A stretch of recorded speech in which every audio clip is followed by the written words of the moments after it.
Arvioin riskit puoleen ja toiseen ja sitten kokeilen. Eversti Main osoitti tilanteen alusta loppuun rohkeutta, jollaista minulla oli kunnia todistaa ensimmäistä kertaa, kirjoitti Scott, joka ei ole saanut ansaitsemansa tunnustusta omasta häkellyttävästä urheudestaan, lähinnä siksi, että hän vähätteli sitä itse.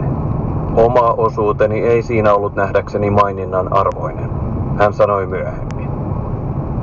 Bond ja Levinson haudattiin muutaman kilometrin päähän kaatumispaikasta, minkä jälkeen SAS jatkoi matkaansa Estevegenin kylään ja sen takana avautuville tulviville metsämaille, missä maa oli niin vetistä, että liikkuminen oli kyllä perkeleellistä, kuten Main asian ilmaisi.